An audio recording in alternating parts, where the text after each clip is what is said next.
नमस्कार मंडळी, देवीज रेसिपी मराठीमध्ये तुम्हा सर्वांचं मनापासून स्वागत। तर मंडळी, आज आपण बनवणार आहोत उपवासासाठी शेंगदाण्याचं बेसन। हे बेसन आपण साबुदाणा खिचडीसोबत खाऊ शकतो। तर चला सुरू करूया। शेंगदाण्याचं बेसन बनवण्यासाठी मी इथे शेंगदाणे घेतले आहेत आणि मिरच्या घेतल्या आहेत।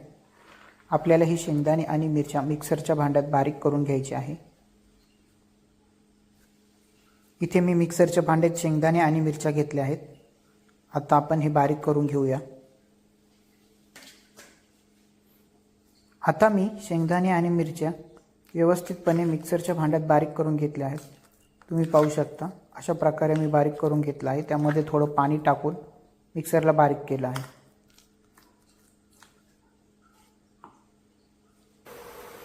इथे मी गॅसवरती कढई गरम होण्यासाठी ठेवली होती।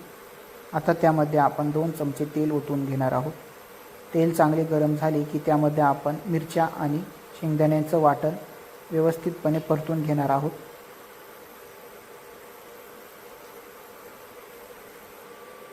तेल चांगले तापल्यानंतर आता आपण त्या तेलामध्ये शेंगदाणे आणि मिरचीचं केलेलं वाटण टाकून घेणार आहोत आणि व्यवस्थितपणे परतून घेणार आहोत।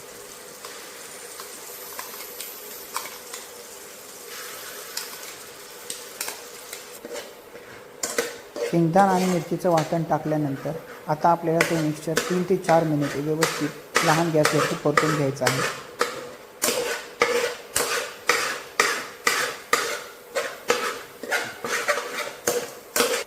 वाटण व्यवस्थित परतल्यानंतर आता त्यामध्ये आपण पाणी टाकणार आहोत।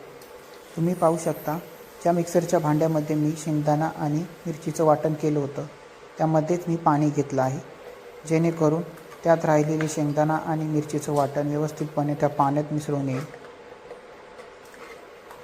यामध्ये आपण अजून थोडे पाणी टाकणार आहोत।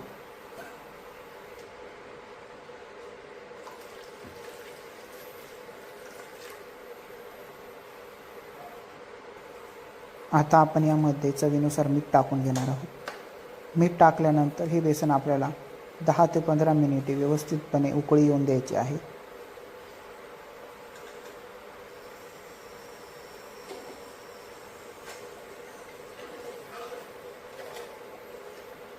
तुम्ही पाहू शकता बेसनाला मस्त अशी उकळी आली आहे। उकळी आल्यानंतर आपल्याला कमीत कमी 10 ते 5 मिनिटं उकळी येऊन द्यायची आहे।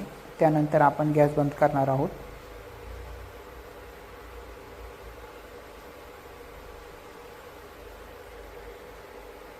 तर अशा प्रकारे आपल्या साबुदाणा खिचडीसोबत खाण्यासाठी शेंगदाणा बेसन तयार आहे।